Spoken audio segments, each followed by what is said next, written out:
చంద్రగ్రహణం అవగాహన. సూర్యుని చుట్టూ భూమి తిరుగుతుంది.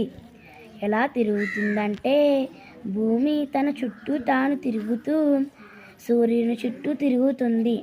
దీనినే భూ పరిభ్రమణం అంటారు. చంద్రుడు భూమి చుట్టూ తిరుగుతాడు.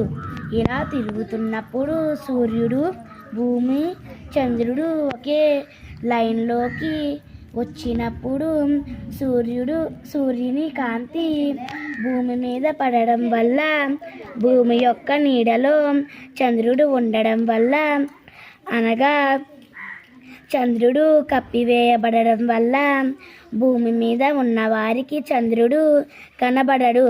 దీనినే చంద్రగ్రహణం అంటారు. చంద్రగ్రహణం పౌర్ణమి నాడు ఏర్పడుతుంది. అలా అని ప్రతి పౌర్ణమికి ఏర్పడదు. ఎందుకంటే భూకక్ష చంద్రుని కక్షల మధ్య 5 డిగ్రీల కోణం ఉండడం వల్ల.